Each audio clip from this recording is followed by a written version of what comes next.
Good evening दोस्तों। आज हम बात करेंगे वेक्टर पर।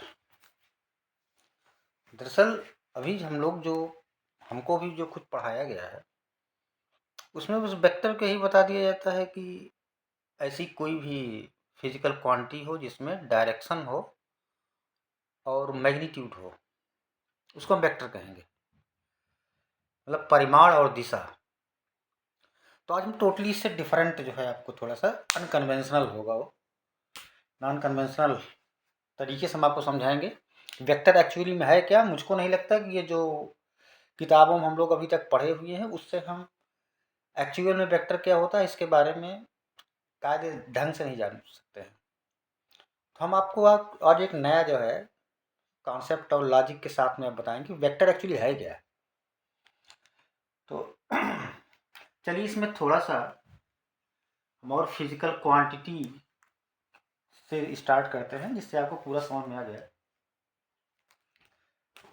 तो फिजिकल क्वांटिटी मतलब हम जो भी चीज़ें हम देख ले रहे हैं जिसको हम मेज़र कर सकते हैं, मतलब जिसमें यूनिट हो कोई, हम जिसको मेज़र कर सकते हैं उसको हम बोलते हैं फिजिकल क्वांटिटी। अब फिजिकल क्वांटिटी जैसे मास आपका हो गया, डिस्टेंस हो गया, स्पीड हो गया, इसको मेज़र कर लेते हैं, इसमें यूनिट होती है।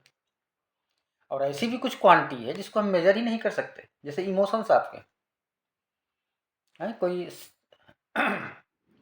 सुगंध हो तो इसको हम मेज़र नहीं कर पाते हैं, हम इमोशंस को मेज़र नहीं कर पाते हैं, तो ये हमारी फिजिकल क्वांटिटी नहीं। फिजिकल क्वांटिटी मतलब ऐसी सारी चीज़ें जिसको हम मेज़र कर सकते हैं। तो अब इस फिजिकल क्वांटिटी में फिजिकल आपका वर्ड है,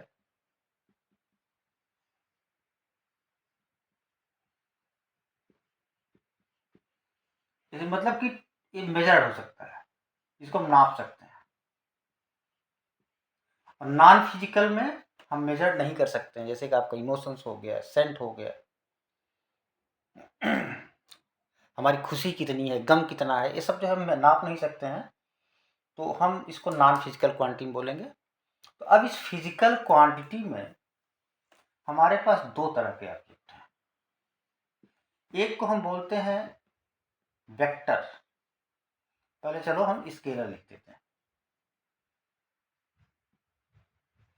और दूसरा है हमारा वेक्टर। तो स्केलर क्वांटिटी जैसे कि आपका मास है, स्पीड है, डिस्टेंस है, ये सब आपका जानते हो कि स्केलर क्वांटिटी या अदिश राशि बोलते हैं। वेक्टर में जिसमें दोनों चीज़ें होती हैं, दिशा और मैग्नीट्यूड, परिमाण। तो हम बेसिकली आपको हम किस लिए हम इतना एक्सप्लेन करने को चाह रहे हैं कि कुछ ऐसी क्वांटिटी है जिसमें हमारा डायरेक्शन भी है और मैग्नीट्यूड भी है, उसके अलावा उसके बाद भी वो हमारी वेक्टर क्वांटिटी और स्केलर क्वांटिटी है। हम आपको एग्जांपल देकर वही समझा रहे हैं, उसी फिर रीडिफाइन करेंगे कि वेक्टर होता क्या एक्चुअली में। चलिए हम स्केलर में तो जैसे हम एग्जांपल लिख ही देते हैं आपका दो चार, जैसे आपका स्पीड हो गया, मास हो गया, डिस्टेंस हो गया, वर्क हो गया, करंट हो गया, इलेक्ट्रिक करंट, इलेक्ट्रिक करंट हो गया, टाइम हो गया, स्ट्रेस हो गया। वेक्टर में आपका फोर्स हो गया, डिस्प्लेसमेंट हो गया, वेलोसिटी हो गया, ऐसे सब हो गया।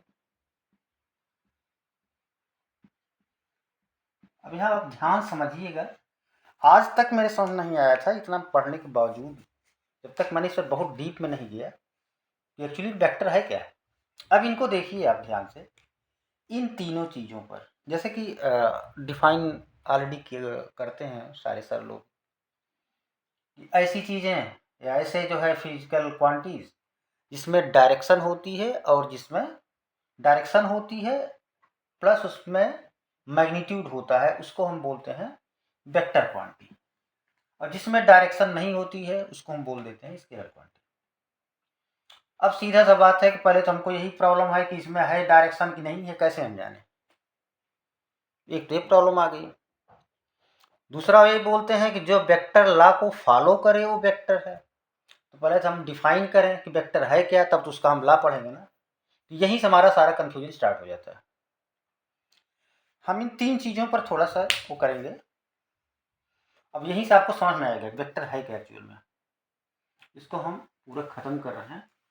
हमने इन 3 चीज़ों को, करंट, टाइम और स्ट्रेस, इन 3 चीज़ों पर हम कंसर्न करने जा रहे हैं। इधर फोर्स रहेगा, फोर्स को भी हम ले लेंगे। 4 चीज़ें रहेंगी जिससे कि हम एकदम क्लियर करेंगे कि क्या है वेक्टर एक्चुअल में। चलिए हम सबसे पहले बात करते हैं करंट का, इलेक्ट्रिक करंट। इलेक्ट्रिक करंट में जैसे हमने कहा, ठीक है चलो हमने इसमें एक सेल लगा दिया, इसमें एक रेजिस्टेंस ले दिया। अब जो है इसमें करंट फ्लो होगा इधर आई चलो आपको 5 एम्पियर। अब इसकी करंट की डायरेक्शन है पॉजिटिव टू नेगेटिव। इसको हमने रख दिया स्केलर में। क्यों? एक तो ये प्रॉब्लम है, भैया कोई पूछेगा आपका जो है इलेक्ट्रिक करंट क्यों है स्केलर जबकि इसमें डायरेक्शन है। तो पहला तो एक कॉन्ट्राडिक्शन उसमें आ रहा है, जिसमें डायरेक्शन हो और मैग्नीट्यूड हो, तो मैग्नीट्यूड आपका 5 एम्पियर हो गया। 5 इसका जो है ये एम्पियर इसका जो है आपका यूनिट हो गया और इसका जो है मैग्नीट्यूड हो गया। तो एक तो प्रॉब्लम ये आई हमारे सामने कि इलेक्ट्रिक करंट में अगर डायरेक्शन है पॉजिटिव टू नेगेटिव तो इसको हम वेक्टर क्यों नहीं कहते हैं। पहला जो दूसरा देखिए आप, टाइम का जैसे आप कहते हो तो टाइम की डायरेक्शन क्या है आपका, पास्ट से जाता है प्रेजेंट की तरफ और इससे जाता है आपका फ्यूचर की तरफ। अब ये भी जो है स्केलर क्वांटिटी में सारा लिख रहा हूँ, स्केलर ही है, इसमें भी एक डायरेक्शन है, इसको भी बोलो भैया फिर वेक्टर। तीसरा क्या है, चलो हम प्रेशर एक ले लेते हैं। प्रेशर इक्वल टू होता है perpendicular force per unit area, मतलब फोर्स अपॉन एरिया है। फोर्स को चलो हम वेक्टर मान लिए, वेक्टर है हमारा, इसमें डायरेक्शन होती है, मान लिया। अब उसको अगर मैं किसी स्केलर क्वांटिटी से डिवाइड कर दूंगा तो हमेशा वेक्टर ही आएगा। ये भी आप आगे चल के हम बताएंगे आपको कैसे होगा। ये भी हो गया, इसको भी हमारा स्केलर क्वांटिटी, सारी मैं स्केलर ही लिख रहा हूँ, मतलब इसमें आपको दिखा रहा हूँ कि इसमें डायरेक्शन है उसके बावजूद जो स्केलर क्यों है। और चौथा मैं जिससे आपको पूरा ये प्रूफ कराऊंगा, लॉजिक दूंगा कि वेक्टर जो है, जो हम लोग बताया गया है एक्चुअल में उससे कुछ अलग है। हम स्ट्रेस को बात करते हैं। स्ट्रेस आप समझ लीजिए, आप 11th का पहला चैप्टर ही है, इसमें स्ट्रेस आता है। यह है क्या चीज़ कि जैसे अगर मान लीजिए कोई स्प्रिंग है, उस पर हमने नीचे की तरफ फोर्स लगाया, तो अगर मैं फोर्स को रिमूव कर दूं तो फिर वो अपने एक्चुअल पोजीशन में चला जाएगा। जैसे ऐसे स्प्रिंग है, अब इसको आप ध्यान से समझिए, इस पर हमने एक फोर्स लगा दिया, तो इसका जो है ये चलो यहाँ तक आ गया, मान लो पहले यहाँ तक था। अब अगर हम इसको रिमूव कर दें तो फिर यहाँ पर आ जाएगी ना, ये स्प्रिंग यहीं तक आ जाएगी। तो हमने एक फोर्स नीचे की तरफ लगाया, इसका एक जो रिएक्टिव फोर्स हुआ ये ऊपर की तरफ गया, तो रिएक्टिव फोर्स पर यूनिट इसका क्रॉस सेक्शन एरिया, इसी को हम बोलते हैं स्ट्रेस, मतलब reactive force per unit area. तो फोर्स तो हमारा वेक्टर है और रिएक्टिव फोर्स स्केलर क्यों है, पर यूनिट एरिया। तो हम इसी पर थोड़ा सा ध्यान देंगे, फिर हम आपको वेक्टर को रीडिफाइन कर देंगे क्या है वेक्टर, और उसको आप फिर डिस्कस करिए अपने क्लासेस डिस्कस करिए, सर से डिस्कस करिए कि क्या जो है ये सब चीज़ें फिर क्यों नहीं हमारी जो है वेक्टर क्वांटिटी है। अब देखिए आप इसी एक समझिए पहले अच्छे। चलिए हमने एक बना दिया ऐसे स्प्रिंग, अब हम स्प्रिंग पर एक फोर्स लगाना चाह रहे हैं। फोर्स हम इधर भी ला सकते हैं, इधर भी फोर्स लगा सकते हैं, इधर भी फोर्स लगा सकते हैं, किसी डायरेक्शन ले जा सकते हैं। ऊपर की तरफ खींच सकते हैं इसको। यानी कि फोर्स को बताने के लिए कोई अगर कहे इस पर 5 न्यूटन का हमें फोर्स लगाना है, तो सीधी सी बात ये कंप्लीट इंफॉर्मेशन नहीं हुई। कंप्लीट इंफॉर्मेशन तभी होगी जब हमको ये बताया जाएगा कि 5 न्यूटन का फोर्स किस डायरेक्शन लगाना है। ये आपके पास कोई ऑब्जेक्ट रखा है, हम कहें इसको खिसका दो, तो क्या कंप्लीट इंफॉर्मेशन है? जो खिसकाने के लिए कह रहा है, मान लो चाह रहा इधर, आप इधर खिसका के बैठ गए उसको। यानी कि हमको जब तक डायरेक्शन नहीं मिलेगी तब तक हम इसको कंप्लीटली डिस्क्राइब नहीं कर सकते हैं। यही मेरा मेन जो है उसका डिफाइन करने का वो है। तो चलिए पहले इस पर मैं एक्सप्लेन कर दूं कि 5 न्यूटन का फोर्स हमने लगा दिया। अब चलो मान लो मैंने इसको इस डायरेक्शन में खींच दिया, इसको हम दोनों को रिमूव कर रहे हैं, यहाँ पर खींच दिया इसको। अब जैसे ही हम इसको छोड़ेंगे तो फिर अपने एक्चुअल पोजीशन पे आ जाएगा। अब इसमें दो चीजें देखिए, एक्चुअल पोजीशन में जो लाने वाला फोर्स है स्ट्रेस। 5 न्यूटन का फोर्स, इसके लिए हमें बताना पड़ेगा कि आप किधर लगाओ। इसका मतलब है कि अभी वेक्टर हो गया, डायरेक्शन हमने बता दिया। लेकिन स्ट्रेस के लिए क्या होगा? स्ट्रेस हमेशा इसके अपोजिट लगेगा। अगर हमने इसको इधर खींच दिया है, मान लो हमने इधर इसको इधर ले लिया, तो जैसे हम इसको छोड़ेंगे फिर अपने एक्चुअल पोजीशन पर जाएगी, इसका रिवर्स ही जाएगा वो। मतलब स्ट्रेस आपका इधर ही लगेगा और फोर्स आप इधर लगा रहे हो। इसमें फोर्स आप इधर लगा रहे हो, स्ट्रेस आपका इसका जस्ट अपोजिट गया। तो अब इसमें फोर्स तो हम कह रहे हैं वेक्टर है, लेकिन जो इसको अपोजिट इसका फोर्स और स्ट्रेस जो स्केलर है। अब इसमें क्या पंगा है?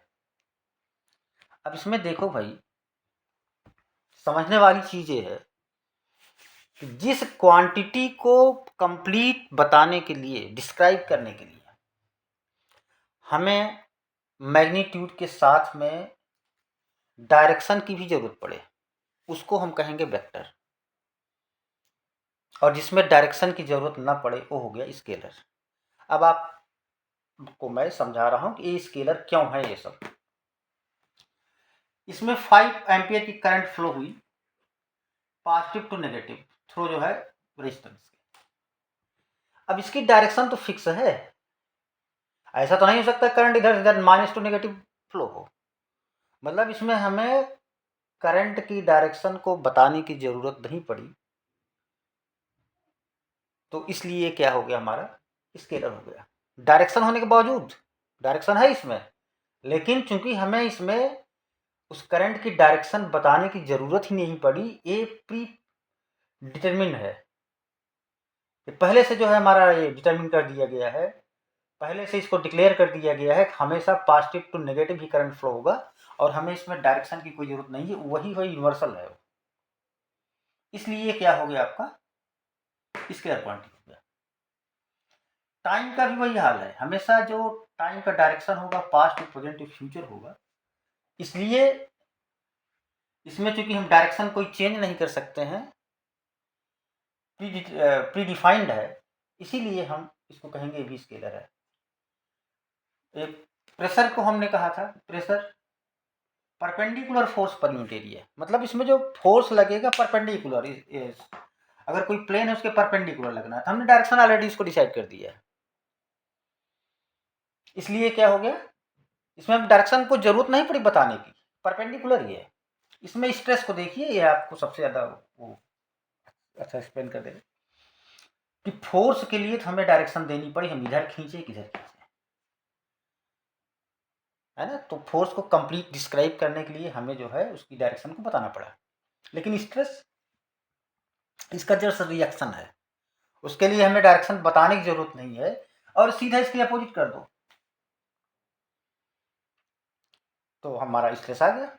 अब स्ट्रेस इसीलिए हमारा स्केलर है, उसको हमको उसकी डायरेक्शन बताने के, आपको पास जो ऑप्शन है केवल फोर्स के लिए, आप फोर्स इधर खींचते हो इधर खींचते हो, इधर लगाते हो किधर लगाते हो, इसलिए वो बन गया आपका वेक्टर क्वांटिटी। उसको आपको बताना पड़ेगा किधर फोर्स लगाना है, लेकिन स्ट्रेस इसका जस्ट अपोजिट ही होगा। तो उसके लिए मतलब इसे 180 डिग्री उससे रिवर्स करेगा, इसलिए हमें उसको बताने की जरूरत नहीं है। वो प्री डिफाइंड है, इसीलिए स्ट्रेस जो है हमारा लगाया जाता है, उसमें स्केलर के कैटेगरी में आता है और फोर्स जो है हमारा वेक्टर कैटेगरी में आता है। हमारे ख्याल से इन एग्जाम्पल से आप समझ गए होंगे। मैं एक चीज़ इसमें अब फिर से चाहे आप डिफाइन करना चाहो तो पहले तो ये था कि ऐसी सारी फिजिकल क्वांटिटी जिसमें मैग्नीट्यूड के साथ में डायरेक्शन भी, मैग्नीट्यूड मतलब 5 एम्पियर जो दिया हुआ या 5 न्यूटन जो भी लिख दिया है, उसके साथ में अगर डायरेक्शन भी हो तो वो वेक्टर है। हम इसमें लॉजिकली देख रहे हैं कि इसमें जो है डायरेक्शन है, उसके बावजूद स्केलर है, तो आप फिर से आप चाहे रीडिफाइन कर लीजिए। तो रीडिफाइन में ये होगा कि वेक्टर ऐसी क्वांटिटीज है जिसके कंप्लीट डिस्क्रिप्शन के लिए, पूरी तरीके के उसके बारे में बताने के लिए हमें मैग्नीट्यूड के साथ में डायरेक्शन की जरूरत पड़ती है। अब जैसे ये फोर्स को आप ले लीजिए, मैग्नीट्यूड भी 5 न्यूटन का है और डायरेक्शन पे दे दिया, तो अगर आप डिफाइन कर लो और लिख लो अपनी कॉपी में, vectors are those physical quantity which required both magnitude and direction for its complete describe to its complete description। तो ये जो पहले वाला था वो उसको चाहे आप बदल दो कि किसी भी फिजिकल क्वांटिटी को कंप्लीट बताने के लिए अगर हमें डायरेक्शन की भी जरूरत पड़ रही है मैग्नीट्यूड के साथ में, तब वो वेक्टर है। उसमें है कि नहीं है इससे वेक्टर नहीं डिसाइड हो जाता है। अब इसमें तो है, तो डायरेक्शन कहाँ वेक्टर है। तो हमारे ख्याल से आपको वेक्टर समझ में आ गया होगा। अब थोड़ा सा, ये तो हाई स्कूल में इतना ही है और इंटर में थोड़ा सा अभी बढ़ा देंगे हम। तो चलिए इसमें थोड़ा सा एडिशन और सब्ट्रैक्शन का, हाई स्कूल वाले इतना ही रखो।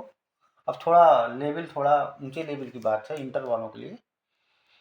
तो मैं इसमें वेक्टर का एडिशन सब्ट्रैक्शन और वेक्टर का हम कैसे मल्टीप्लिकेशन डिवीजन करें प्लस के एंगल थोड़ा निकालने के बारे में 2 वीडियो बना देते हैं।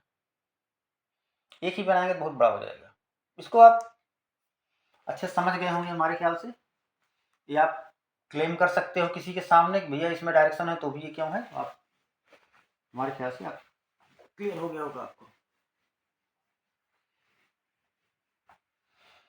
तो वेक्टर का, जैसे मान लो एक वेक्टर है, तो आप ये समझ लो आप इस तरह से कि चलिए एक जो है वेक्टर को हम लिखते पहले कैसे हैं, ऐसे करके, ऐसे एक तीर का निशान, सही तरीका है। अब जैसे हमने लगाया कि मान लीजिए ये कोई वेक्टर है, चलो हम फोर्स से ही इसको जो है कोरिलेट करते हैं। फोर्स है कोई, मान लो तो फोर्स है ये 5 न्यूटन का कोई फोर्स है जिसको हम ए वेक्टर से लिख रहे हैं। 5 न्यूटन का फोर्स है, 5 न्यूटन का फोर्स है, मतलब उसका मैग्नीट्यूड 5 न्यूटन है। और उसकी डायरेक्शन, अब इसमें 3 एक्सिस आप जानते होंगे, 3 डायमेंशनल में 3 एक्सिस एक्स वाई जेड। तो इसमें उस एक्सिस को आई जे के से लिखते हैं। मतलब अगर एक्स एक्सिस पर जा रहा है तो आई, वाई पर जा रहा है तो जे, और जेड एक्सिस पर जाए, जैसे कोना होता है लंबाई चौड़ाई ऊंचाई, तो मेंसुरेशन में ऐसा करते हैं कि लंबाई है, चौड़ाई है, ऊंचाई है, कोऑर्डिनेट ज्योमेट्री में एक्स वाई जेड लिखते हैं। और इसमें क्या होता है, आई जे के लिखते हैं, लंबाई चौड़ाई ऊंचाई के करस्पॉन्डिंग। तो 5 न्यूटन है, चलो हमने इसमें एक लिख दिया आई। ये आई जे के बड़ा इंपॉर्टेंट टर्म है। चलो मान लो इधर ईस्ट की तरफ एक कोई है, उस पर हमने 5 न्यूटन का फोर्स अप्लाई किया और इसकी डायरेक्शन चलो ईस्ट हम इधर ले लेते हैं और ईस्ट को हम आई से लिख रहे हैं।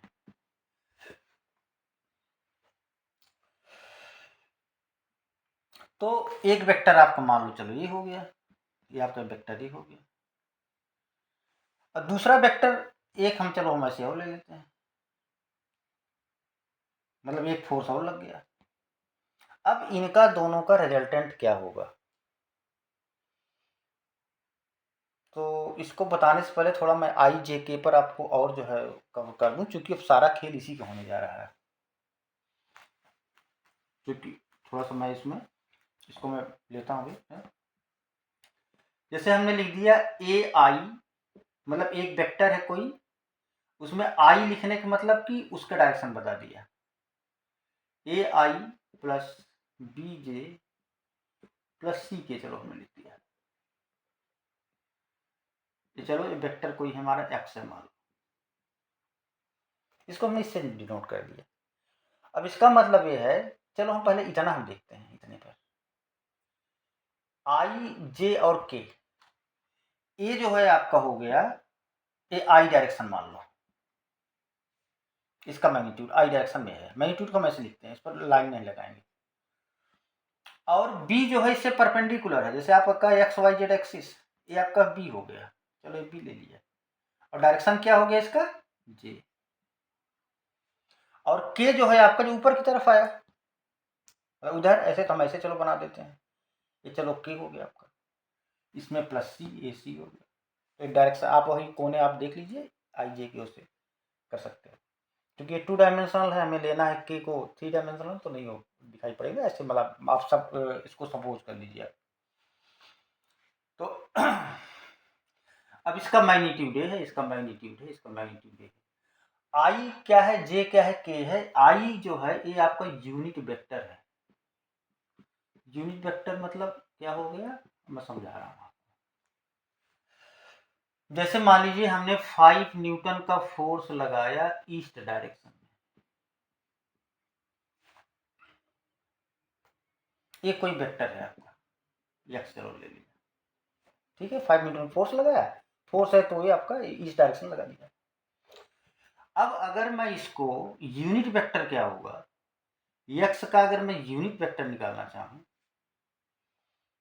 तो इसको जो है 5 न्यूटन ईस्ट को, ये तो मैग्नीट्यूड हो गया, अगर मैं यूनिट वेक्टर भी डिफाइन करता हूं, अगर एक्स का यूनिट वेक्टर निकालना चाहूं, तो इसको जो ये डायरेक्शन, इसको हम इसी के मैग्नीट्यूड से डिवाइड कर दें।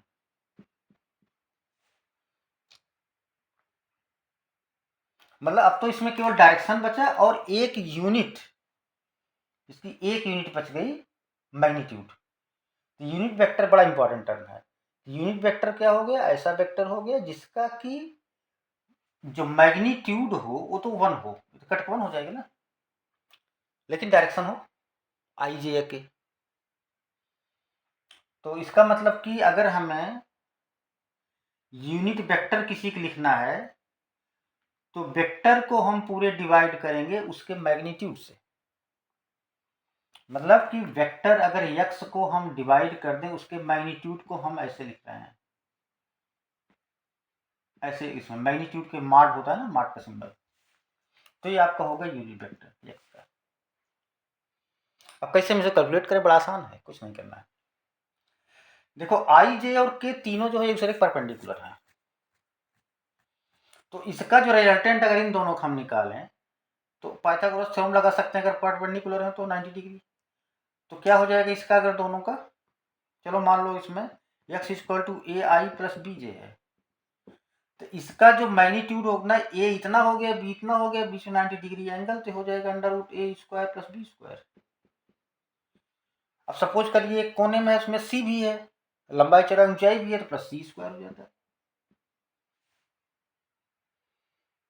अब एग्जांपल के लिए ऐसे आप सपोज करिए कि मान लीजिए कोई वेक्टर है एक्स है, चलो ऐसे ले लेते हैं, 2i plus 3j plus -4k है। इसका हम कहें कि यूनिट वेक्टर निकालो, तो यूनिट वेक्टर में क्या होगा आपका, इसका पहले मार्क देखो इतना कितना होगा, अंडर रूट 2 का स्क्वायर प्लस 3 का स्क्वायर प्लस -4 का स्क्वायर। मतलब और ऊपर क्या रहेगा, ऊपर ये वेक्टर रहेगा 2i plus 3j -4k। -4k से ज़्यादा परेशान ना हो, जैसे प्लस बी अगर ऊपर तरफ लिए हो तो माइनस बी ले जाना नीचे की तरफ हो जाएगा, बस हो गया। तो कितना हो जाएगा, यही हो गया, ऊपर यही रहेगा, नीचे 4 प्लस 9 प्लस 16 हो गया, स्क्वायर करके इतना अपान इतना कर लो, हो गया, आंसर हो गया। तो अब थोड़ा सा हम इसका एडिशन जो है ढंग से देखते हैं। पहले तो एकदम नॉर्मल इन द सेंस कि जैसे हमको दिया है a equal to vector a equal to 2i plus j, vector b equal to हो गया आपका, इसमें लगा देना कैप, चलो i माइनस के है मान लो, तो a plus b equal to कितना हुआ।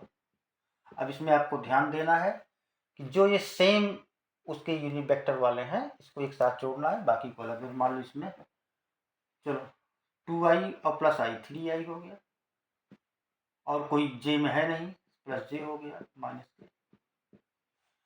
अगर हमें unit vector a plus b निकालना है, a प्लस बी का यूनिट वेक्टर आप a प्लस बी, तो क्या करना है, इसको अपान करना है 3 का स्क्वायर प्लस इसका कॉन्स्टेंट 1 है 1 का स्क्वायर प्लस माइनस 1 का स्क्वायर हो गया, यूनिट वेक्टर आ गया इतना।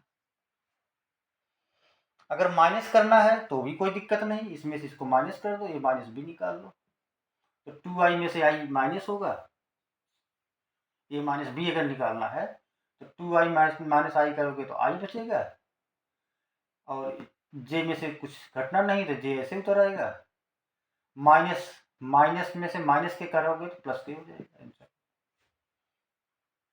इसका यूनिट वेक्टर अगर निकालना है तो अपान 1 का स्क्वायर, यूनिट वेक्टर अगर इसका निकालना है i प्लस जे प्लस के का, तो कितना हो जाएगा i प्लस जे प्लस के अपान अंडर रूट, इसका कॉन्स्टेंट 1 है 1 स्क्वायर, इसका भी 1 है 1 square plus 1 square root 3,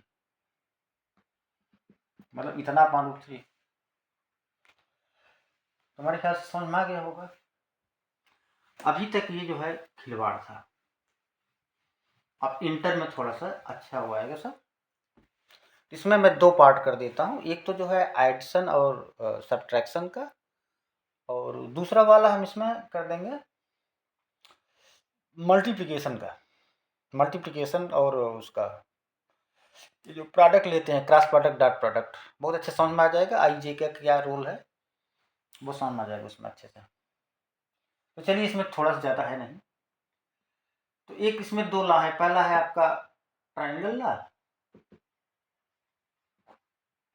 addition के लिए, नंबर दूसरा है आपका पैरेललोग्राम ला, पैरेललो, ये दो जो है ला है, एक ट्राइंगल का एक पैरेललोग्राम का है। तो चलो ट्राइंगल का हम देखते हैं। जैसे अगर कोई मान लो वेक्टर ए है और दूसरा वेक्टर इससे जा रहा है ए बी, चलो एक वेक्टर आपका ये है ए, वो से स्टार्ट हुआ है, दूसरा वेक्टर हमारा बी है। तो इनका ये कहना है कि जैसे जहां से आप एक स्टार्ट करो जहां खत्म हो रहा है, आपका ओरिजिनेट यहाँ से हो रहा है, खत्म हुआ, अब जहां पर खत्म हुआ वहां से दूसरा वाला वेक्टर आप स्टार्ट करो, तो इसका दोनों का रिजल्टेंट जो होगा तीसरी लाइन होगी, तीसरी लाइन मतलब ट्राइंगल की जो थर्ड वाली लाइन होगी, ये इसका रिजल्टेंट है, आर इक्वल टू कितना होगा ए प्लस बी।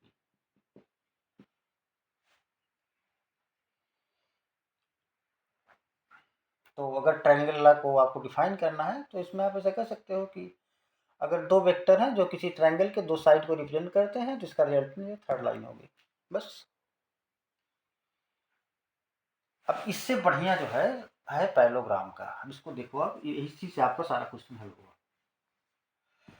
कैसे क्या करना है, वही ये उसका जो ट्रायंगल ला है उसी की एक्सटेंशन है और कुछ नहीं है। चलिए एक आपके वेक्टर हो गया ई, इसको ध्यान समझिएगा, इसी सारे क्वेश्चन होंगे आपके। दूसरा वेक्टर ये जहां पर खत्म हुआ वहां से स्टार्ट है बी, ए है ये बी है, इसका बहुत ध्यान से डेरिवेशन बहुत आता है इसका, और तमाम सारे जो क्वेश्चन होंगे इसी पर सॉल्व होंगे।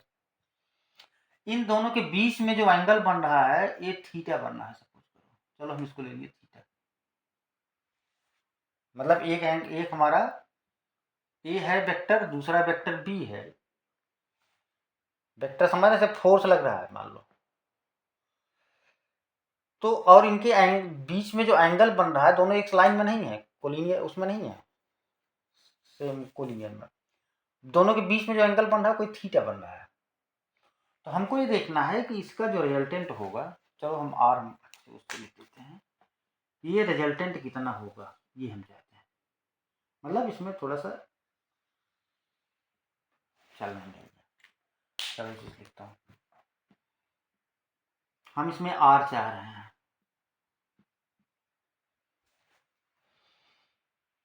और हम आर के लिए थोड़ा सा और ही चाह रहे हैं कि इसके बीच में किसके किसके बीच में फर्स्ट जो वेक्टर है और रिजल्टेंट के बीच का एंगल, चलो हम उसको अल्फा लिख देते हैं।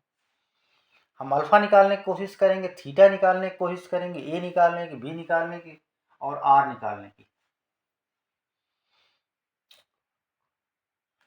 तो चलिए आर इक्वल टू कितना होगा। अब देखो कोई भी पाइथागोरस का जहां अगर आपको मिल जाए फट से यूज कर लो, तो पाइथागोरस थ्योरम तभी लगा पाएंगे जबकि ये हमारा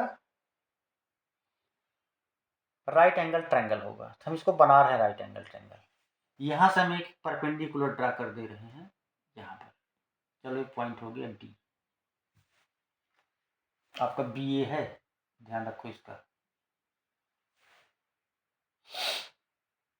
तो इसमें आर स्क्वायर इक्वल टू, चलो इसका ओ नाम देते हैं, ए देते हैं, बी देते हैं और कौन सा डी, चलो ठीक है। तो पाइथागोरस थ्योरम, पाइथागोरस थ्योरम क्या कहता है आपका पाइथागोरस थ्योरम किसमें अप्लाई कर रहे हैं, ट्रायंगल ओ बी डी में, in triangle O B D में। तो ये 90 डिग्री ये है, तो आर स्क्वायर इक्वल टू कितना होगा, ओ डी स्क्वायर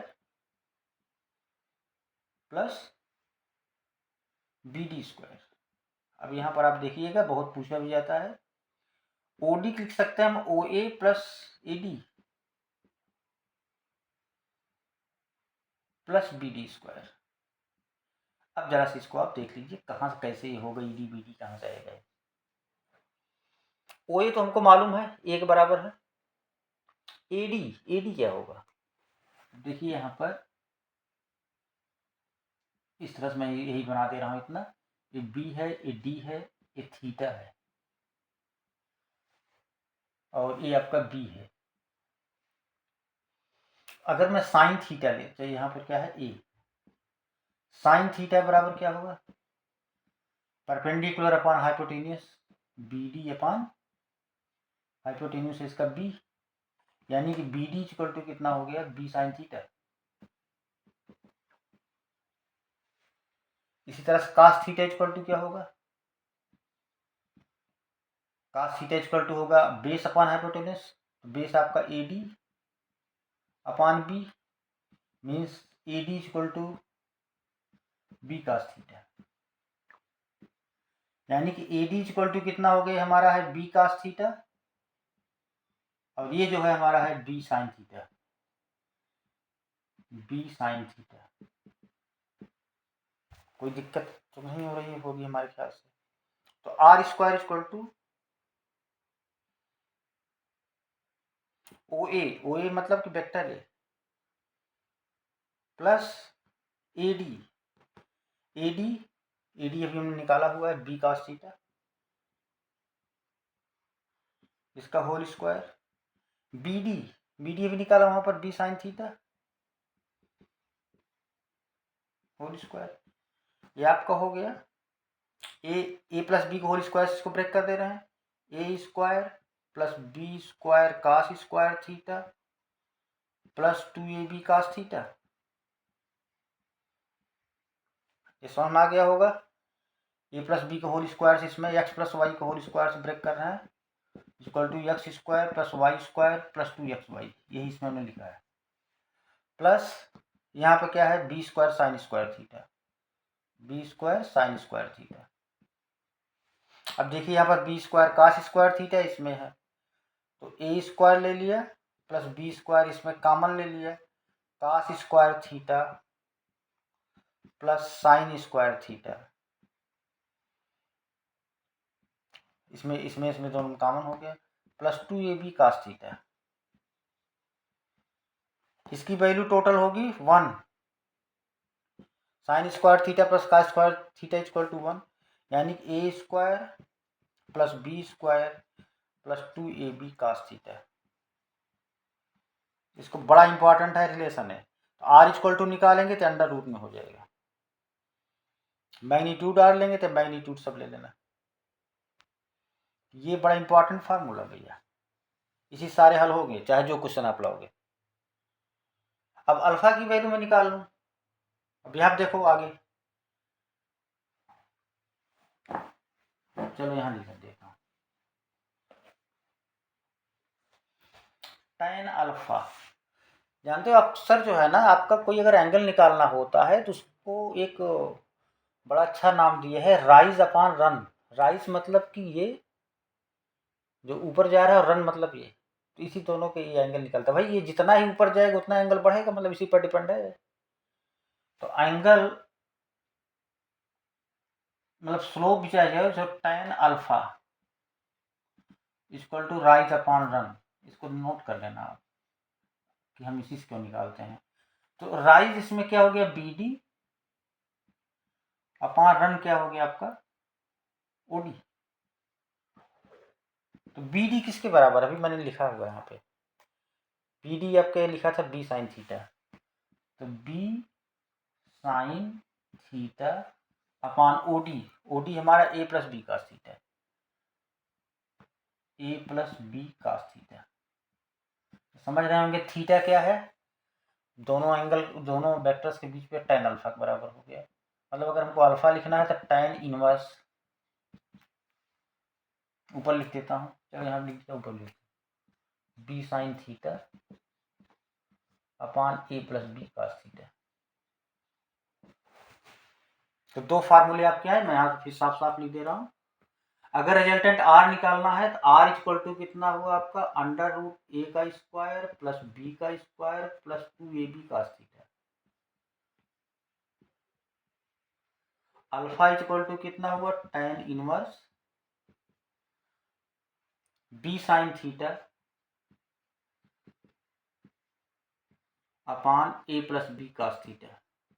इसमें आपको मैं फिर से एक बार समझा दे रहा हूँ, उसका यूज करने का तरीका बड़ा है आसान। देखो इसमें R अगर आपको निकालना है तो A स्क्वायर मतलब mod of A square plus B square plus 2ab cos theta.